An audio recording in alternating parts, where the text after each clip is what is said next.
So we heard from Kenny Atkinson this week as well. What did you think after listening to him a bit and his vision?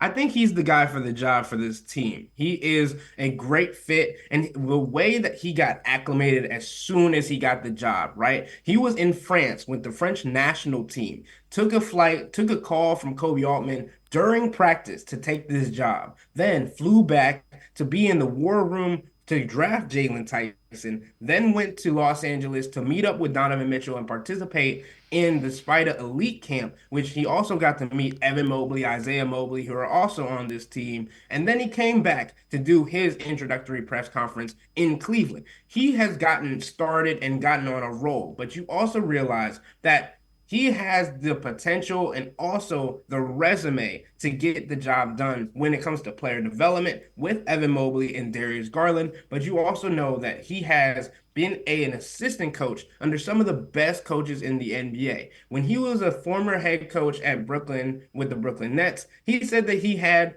maybe like a bachelor's degree. But when he went and learned under coaches like Steve Kerr and Tyronn Lue, those guys helped him get an MBA in the game of basketball. So now he's at a different level. He even turned down an opportunity in 2022 to head coach the Charlotte Hornets because he didn't feel like it was the right opportunity or the right time. And now, with a winning team in the Cleveland Cavaliers, he has an opportunity to help this team go from good to great. And he's already getting endorsements not only from the players, but from players around the league.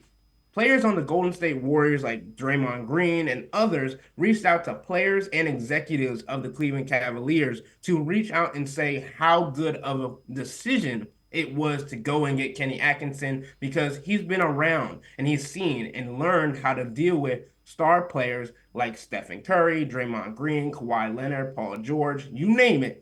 Those different guys have endorsed Kenny Atkinson and have helped him grow and get to this opportunity. So with guys like Donovan Mitchell in the core four, I think this is the greatest guy they could have got to take them to the next level, especially when it comes to player development. It certainly seems, just in listening to Kenny Atkinson, he has an idea. He won't necessarily give it away just yet. He has an idea of how to make these guys fit together. Did you get that sense just in listening to him? And you think about the way Golden State played, and he made mention of that. I can see some things that might work.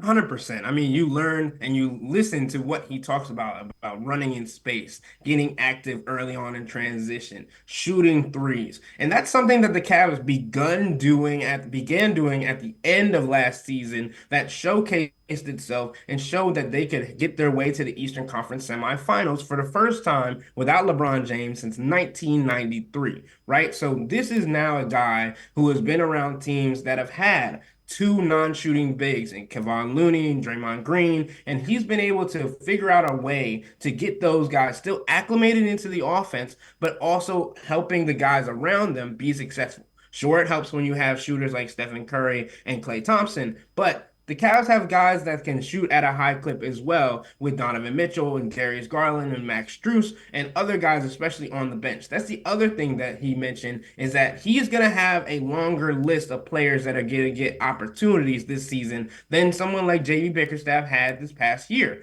He's going to go into the bench and see what works and see what rotations work best for this team and going forward, that's going to allow people to not only get into a better rhythm when it comes to getting into the playoffs, but it's going to give them an opportunity to see where they fit into this team and the dynamic of the offense that he's going to run.